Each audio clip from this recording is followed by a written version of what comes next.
ابو سره دې کله خبره پدې کړې ده؟ هغه خو داسې څه نه وایي خو لکه هغه معاشرې نه مجبوره دی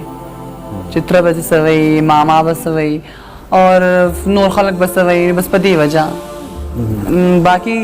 زوی خو زوی وي که نه لکه که څوک ورته څه ووایي چې موږ به د ستا دې سره داسې کړو نو بیا یېرېږي بیا امې ته وایي کال ورته وکړه چې چېرته دی سیف دی نه دی تپوس کوي کال داسې تپوس مې کوي خو د خلکو مخامخ مې اکسپټ کولی نه شي بس دا لکه امې نه دې تپوس کوي تاسو ته ډایرکټ کال نه ما ډایرکټ کال نه یو مس هیم جی a lot لازمي ما ابو دی که نه په ما خو ګران دی بیا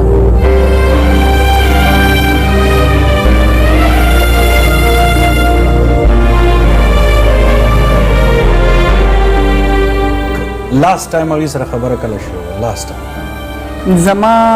لاست ټایم څه مسله شوې په ما چار ډزې مزې کړې وې نو بیا لکه ډېر جنګ جګړې زموږ شوې وې نو هغه چې دی بیا زه ډېره سټینډ شوې وم خپل ټرانسجنډر هغه ملګرو سره نو هغه کسان بیا زموږ کور ته تللو که نه زما ته یې ویلو چې دا به مونږ شوټ کړو داسې او هغسې نو هغې لاست ټایم ما سره هغه ټایم خبرې کړې وې چې زه در باندې ډېر یېرېږم که نه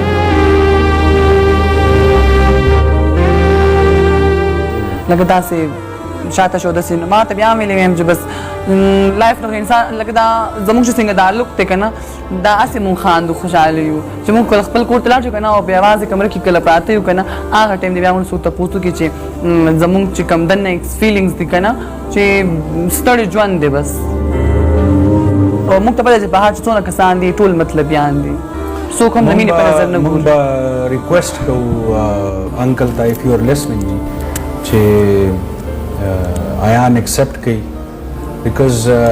ستاسو ډیفینیټلی ستاسو مینه ده او الله تبارک وتعالی دې هر یو مور پلار له خوشحالیانې ورکړي خو د بچو خوشحالیانې او دغسې